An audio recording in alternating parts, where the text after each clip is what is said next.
بسم اللہ الرحمن الرحیم۔ معزز ناظرین سامعین، السلام علیکم ورحمۃ اللہ وبرکاتہ۔ اس وقت میں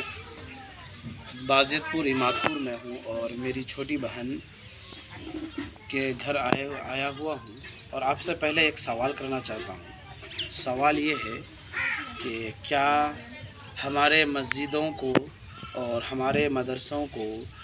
بلکہ دین کے ہر پلیٹ فارم پر ہماری رہنمائی کرنے والا، ہماری اقتداء کا رہبری کرنے والا کون ہے؟ آپ جواب دیں گے کہ امت کے علماء ہیں، امت کے مفتیان کرام ہیں، حضرات علماء اعظام ہیں، یہی ہے۔ تو جب ہماری مسجد کو امام مدرسہ دیتا ہے، ہماری مسجد کو تلاوت کرنے کے لیے ہماری مسجد کو امام مدرسہ دیتا ہے، ہماری مسجد کو خطبہ دینے والا خطیب مدرسہ دیتا ہے، ہمارے دارالافتاء کو فتویٰ دینے والا مفتی مدرسہ دیتا ہے، تو کیا میری اور آپ کی یہ دینی اور اخلاقی فریضہ نہیں ہے کہ ہم مدارس کو مضبوط کریں؟ آپ کو معلوم ہوگا کہ لاک ڈاؤن کی وجہ سے مدرسے کی ایک آمدنی کا بڑا ذریعہ تھا۔ زکوٰۃ کی رقم مسلمان لوگ اکثر و بیشتر رمضان کے مہینے میں نکالتے ہیں، یہ بند ہو گیا۔ پھر اس کے بعد پچھلے 2-4 بلکہ 6 سالوں سے قربانی کے موقع سے چمڑے کی قیمت کو بالکل گھٹا دی گئی، اتنی گھٹا دی گئی کہ آپ دیکھیے گا قربانی کے موقع سے اگر بکری کا چمڑا ہو یا بکرے کا چمڑا ہو یا دمبا وغیرہ، تو چمڑا خریدنے والا یہ کہے گا کہ فری میں اگر دیتے ہیں تو لیں گے، ورنہ پھر آپ کہیں پھینک دیجئے، گاڑ دیجئے۔ تو بتائیے، مدرسے کی آمدنی کا بڑا ذریعہ اور آمدنی کا ایک بڑا حصہ قربانی سے حل ہوتا تھا، وہ بھی ختم ہو گیا،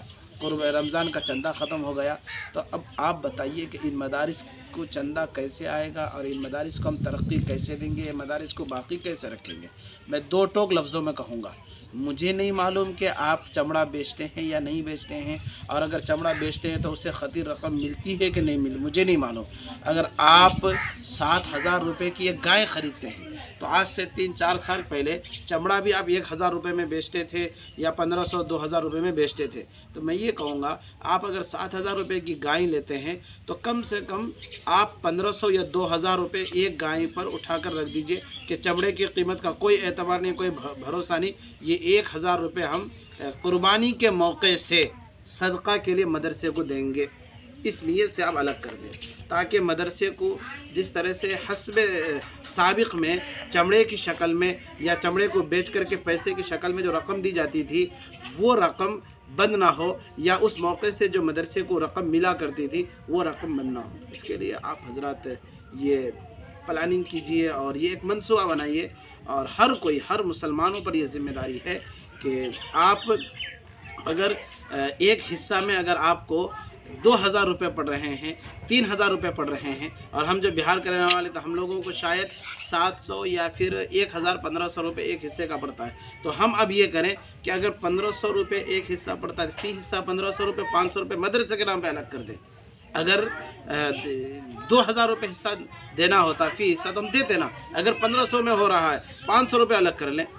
ہر آدمی یہ نیت کر لے، یا ہر ایک جانور پر 2,000 روپے الگ کر لے مدرسے کو دینے کے لیے، تو پھر انشاءاللہ ہمارے مدرسے حسب سابق چلیں گے۔ اور اگر ہم یہ کام نہیں کرتے ہیں تو پھر یاد رکھیے، یہ مدرسہ چلانا مولویوں کا کام نہیں ہے، اور یہ کوئی مولویوں کی